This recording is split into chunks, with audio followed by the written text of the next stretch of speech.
Hi, Andrew from Sachs, and welcome to video number 5 in our series about well-being at work. Let's talk about what we've covered so far in this series. We covered physical health and well-being, we talked about happiness, and we're talking about engagement in the last couple of videos and continuing with this one.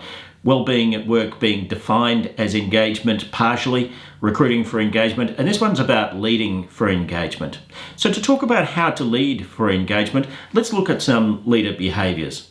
This is the result of a big study that Sachs undertook some years ago in partnership with Deakin Uni, where we looked at a range of leadership behaviours which determined whether staff would be highly engaged in their work.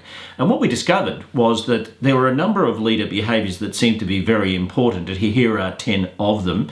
Creating a learning environment, being supportive to staff, fostering teamwork, encouraging autonomous decision making, and really that's about engaging people to take authority and to make decisions about things that affect the quality of their work. We also discovered that effective management of behaviours and creating clarity about appropriate behaviours was important, effective management of underperformance, and of course creating clarity about performance standards, celebrating success and being optimistic and positive were 10 leader behaviours that were strongly supported by research as being leader behaviours which drive high levels of engagement in staff. Now, we discovered that these effects took place almost irrespective of industry sector. These 10 were important whether you're in a not-for-profit or whether you're in a purely commercial organisation or a manufacturer or whatever. And that's what the research around the world suggests. It's not as though you need to tailor your engagement efforts to particular industry sectors. There are certain things which appear to be virtually universal, although I will show you in the next video that there are differences in level of engagement from industry sector to industry sector. The way you achieve or the way you increase engagement seems to be very consistent. And so this diagram on the bottom right hand corner here shows the levels of behaviour or the types of behaviour that were most important in driving levels of engagement. And the first is encourages autonomous decision making. Okay, let's de-jargonise that. What we're saying is where leaders empower staff. So the single most powerful thing that you can do to increase levels of engagement in your workforce is encourage them to make decisions about how they will do their work. The more empowering you can be, the more engaged they are likely to be. This is the universal driver of engagement. People tend not to have high levels of engagement when they're being led in a very top-down fashion. And if you are a top-down organisation, I think you can probably top out your levels of engagement at maybe the 60th percentile, which is better than 60% of the population if you are extremely well run. But don't expect to get up to the 80s and 90s and those really optimum levels of engagement if you're top down. You need empowerment to do that. The second most powerful driver is the leadership behaviour of being optimistic and positive. And that's pretty simple. Leadership evolved so that people could get a better future. In the animal kingdom, leadership is all about improving rates of survival and improving rates of going forth and multiplying. So, in the human world, people tend not to want to follow people who are negative, cynical, pessimistic. We like leaders who are optimistic and positive. So that's an important driver of levels of engagement. The third driver is supportive leadership, where leaders are being kind, helpful, supportive of their staff, giving them an opportunity to get the work-life balance that they need, giving them an opportunity to work in a way that suits their personal circumstances, and also being supportive in terms of career growth, helping people to advance their careers. Good leaders are naturally supportive. And the fourth one is about creating a learning environment. And so good leaders create a situation where their staff can learn, can grow, and can build their confidence. Human beings evolved to learn. That's one of the reasons why we have taken over planet Earth. We are the one creature that can live at the poles or the equator or in hot climates or near water or whatever. No other animal is anywhere near as flexible as human beings are. We love to learn, and learning at work is something that drives people's passion for work very strongly. And so to summarize all of this, if you think of those 4 characteristics, leadership which is empowering, leadership which is supportive, leadership which is optimistic and positive, and leadership which causes people to be able to build their skills. There are 3 different types of leadership, or 3 different modes of leadership, that will to a greater or lesser degree allow people to have those 4 things in their work. At one end, you have the situation where the leader is the boss. the boss tells the staff member what to do. Now, bear in mind that if this is your dominant model of leadership, you have to understand that you have robbed yourself of item number one in the shopping list of creating high levels of engagement, because you're not encouraging autonomous decision making. But it is true to say that good leaders do need to be top down. Second is consultation. This is where you're asking people their opinion on certain things, and then you go back to your office and you make up your mind, and you then communicate your findings to the people that you've consulted.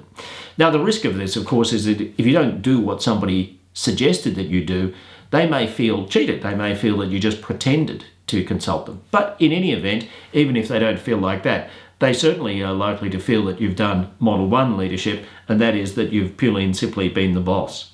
Model 3 leadership is about facilitation. Now, this is sometimes called facilitative democracy in leadership. So this is where a leader, instead of making his or her own mind up or going into a meeting having decided what needs to be done, this is where a leader will take an issue to a work group, let's say 20 employees, and will, instead of determining what needs to be done, will cause them to determine what needs to be done. And it's often called facilitative democracy because it works best when everybody comes up with ideas and then you vote for the ideas that the group supports more.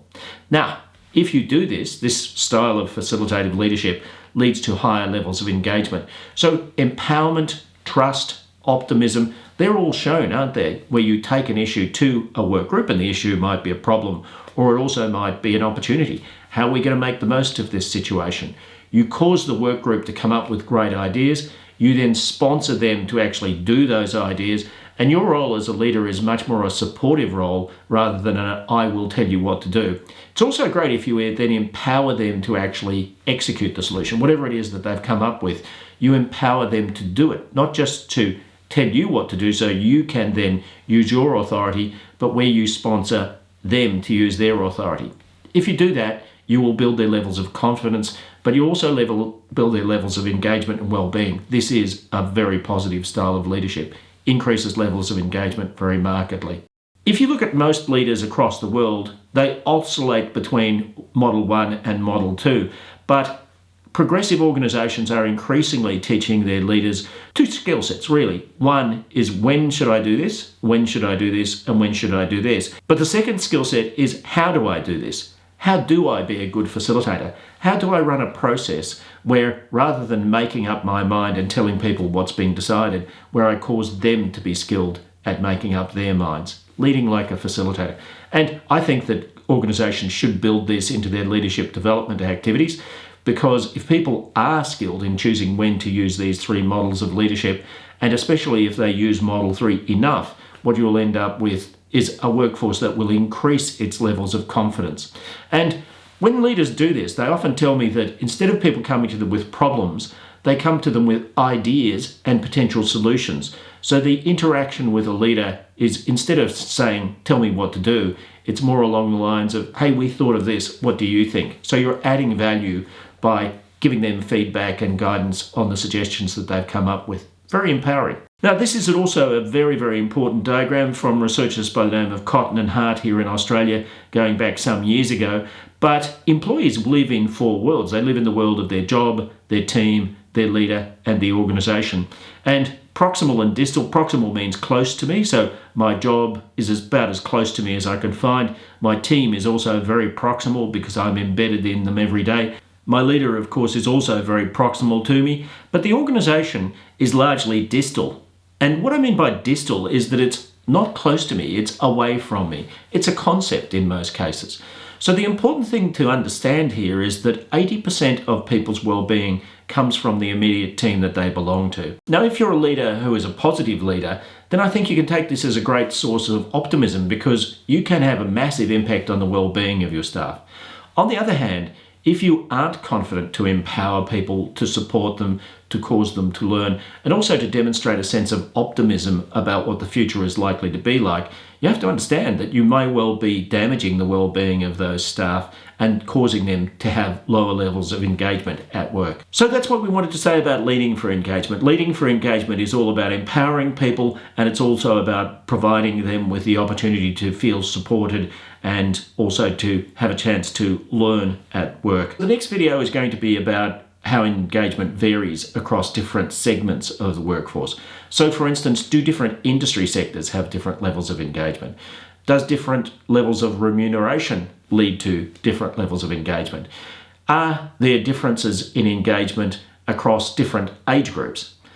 Click on the link below to see the next video and join us.